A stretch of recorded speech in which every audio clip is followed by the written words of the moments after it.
Perkenalkan, saya Lina Susilawati dari program studi manajemen dengan NIM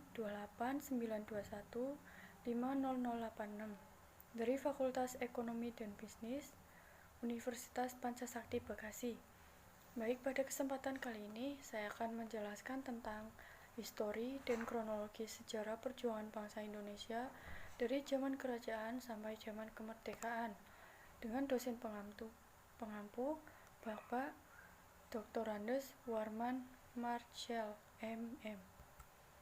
Baik, yang pertama tentang sejarah terbentuknya Negara Kesatuan Republik Indonesia.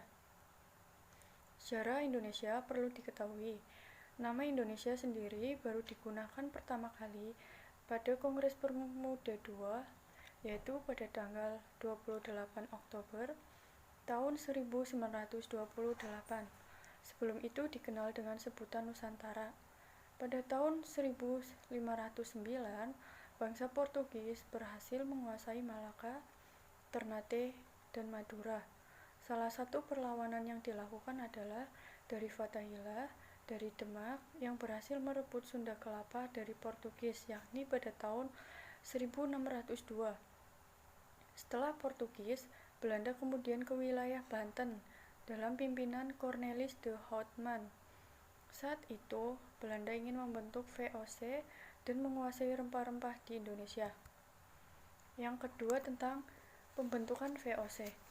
Dalam pembentukan VOC, ada beberapa perjanjian yang harus ditaati oleh Belanda, seperti Perjanjian Bongaya hingga Perjanjian Giyanti. Setelah VOC dibubarkan, Belanda akhirnya menunjuk Herman William Daendels sebagai Gubernur Jenderal Hindia Belanda. Di masanya, ia memperkerjakan secara paksa masyarakat Pulau Jawa untuk membuat jalur dari Anyer sampai Panarukan.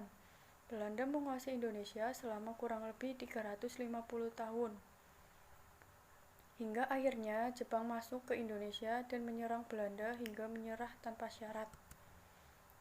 Yang kedua tentang masa pemerintahan Jepang. Masa pemerintahan Jepang berakhir setelah 3,5 tahun atau 3,5 tahun menjajah dan berakhir ketika tentara sekutu kalah pada Perang Dunia Kedua. Selain itu, dua kota di Jepang, Hiroshima dan Nagasaki, dibom oleh tentara sekutu. Mengetahui Jepang kalah, kemudian dibentuk Badan BPUPKI dan Dokuritsu Junbi Chosakai yang diketuai oleh Dr. Rajiman Wedyodiningrat. Berikutnya tentang proses penyusunan teks proklamasi. Setelah mendengar kekalahan Jepang pada tanggal 14 Agustus tahun 1945, golongan muda mendesak golongan tua agar cepat melakukan proklamasi kemerdekaan. Dalam proses sejarah kemerdekaan Indonesia, terjadi peristiwa Rengas Dengklok, yakni peristiwa penculikan Soekarno dan Hatta oleh golongan muda untuk mempercepat proklamasi. Setelah kembali ke Jakarta, Soekarno dan Hatta mulai menyusun teks proklamasi di rumah Laksmana Maeda dan dibantu oleh Ahmad Subarjo dan disaksikan oleh Soekarno BM, Dia, Sudiro, dan Sayuti Melik. Teks proklamasi pun akhirnya dibacakan pada tanggal 17 Agustus tahun 1945.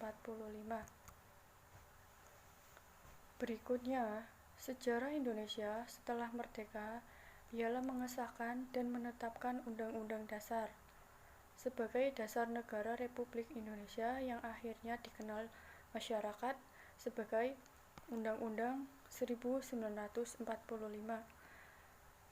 Sekian penjelasan dari saya, semoga bermanfaat. Selamat menyaksikan.